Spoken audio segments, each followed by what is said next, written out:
Hello everybody, this again is FIDE Master Dalton Perrine from chessuniversity.com, and we're doing another video in the Tactics Time video series today for you guys. So in this video series, I'm going to be working on solving different tactic trainer positions here on chess.com. With each of the positions, I'm going to first of all show you the tactic, then I'll give you guys the chance to pause the video so that you can work on solving the tactic on your own. And then I'm going to be explaining my thought process behind solving the tactic, and then again showing the solution to the puzzle at the end of it. So without any more waiting, let's go ahead and jump into some tactics here. So hit the start button and see what we get.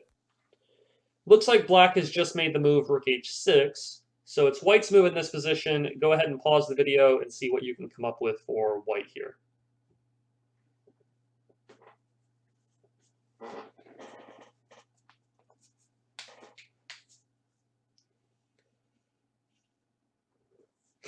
Okay, so rook h6 looks like, if I'm trying to envision why black made this move, it looks like rook h6 is trying to stop bishop g6, which would be checkmate if the rook was not on h6. So that might tip us off to a potential idea in this position. We have two different checks available, bishop g6, which will be met by the rook taking it, and queen takes h5 check, which will be met by, again, the rook taking it. You could think of this position in a lot of different ways. You could tie in, of course, looking at your forcing moves, just analyzing which check is best. You could think about critical squares here. h5 is attacked once and defended once. g6 is attacked once and defended once. And the rook is the common defender of the two squares. However you think about it, the winning position or winning move here in this position is going to be queen takes h5 check. If the rook has to take, now the rook is not protecting g6. Bishop to g6 is a nice little checkmate here. And also, if after queen takes h5, the rook had blocked on g6, then of course you just take the rook on g6. So deflection, forking the king and the rook, checkmate attack. Lots of different themes behind this one little tactic position here, but pretty straightforward if you look for the forcing moves here. Okay, let's go on to the next one. So in this position here, it is black's move right now. White has just made the move bishop takes d7 check. Go ahead and pause the video and think about what you would do here if you were black.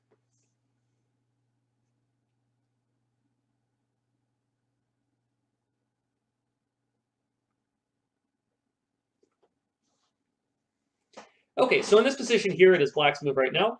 Bishop takes d7 check, so obviously we need to take the bishop back. Moving the king to d8 would not make any sense here. So we need to take the bishop back. We have two different ways to capture it. We can use the queen or we can use the king. Generally, we're going to use the queen to capture because we would prefer not to move the king. But in this position, there is actually a benefit for using the king to capture and leaving the queen on the c7 square, surprisingly. When I first glanced at this, I thought, okay, the queen will just take and, okay, I guess that's the answer. But it actually ends up that the king taking is pretty strong because you kind of want to leave the queen on c7 to keep this pressure on the c2 pawn. If you take with the queen on d7, white has time to play something like queen b3, guard the c2 pawn, and attack the knight at the same time. And maybe black is able to deal with this attack. We have to guard the knight, then white can play a3 and kick the knight away. And we don't get to capture on c2. If we take with the king on d7, though, even though this looks very bad for our king, the problem for white is there's no way to stop knight takes c2 check. I guess you can move the king so it's not a check, but you're still going to take on c2. That's going to fork the queen, the rook, and the king. So pretty much something's going to be forked on c2 no matter what. So it actually ends up the king takes d7 is best because now there's no way to stop knight takes c2. Then you can take on c2, and then you can just capture the rook here, and we're up an entire rook in this position. So sometimes your first instinct is not always the best move. The bishop takes on d7 here. Our first instinct is probably to take back with the queen, but it actually ends up being better to take with the king because you retain the attack or you retain the threat on c2, and white can't defend against it. If he pushes the pawn, you still drop into the c2 square and get the fork. The triple fork, actually. Okay, let's move on to our next position. Black here has just made the move knight f to d7, knight back to d7. It is white's move in this position here. Go ahead and think about what's going on here. It's pause the video.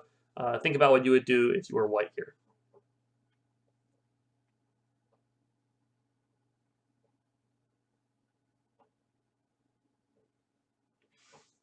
Okay, so in this position, it's white's move right now. Again, you can go through the list of forcing moves here. I see no checks available. There's no way to check black's king. Different captures I see. You can take on d7 with the knight. You can take on e7 with the bishop. And knight takes d5 is also a capture. Knight takes f7 looks like it just loses a piece. And knight takes d5 also just looks not very good. But there's either like taking on e7 or taking on d7.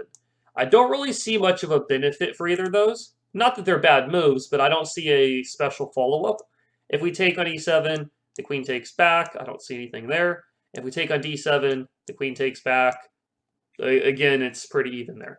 Now, in this position, the best move actually ends up being a double attack or a fork here. We can actually make the move knight to c6, which is going to fork both or attack both the queen and the bishop on e7. You could also imagine, e7 is a critical square. How can I add another attacker to it? Knight c6 forks the queen and the bishop.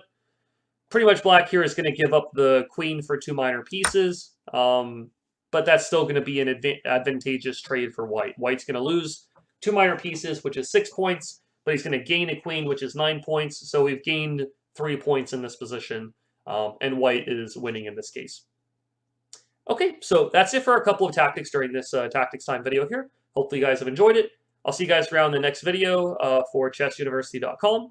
Hope you guys enjoyed this video, and I hope to see you guys again in the future. All right, bye everybody.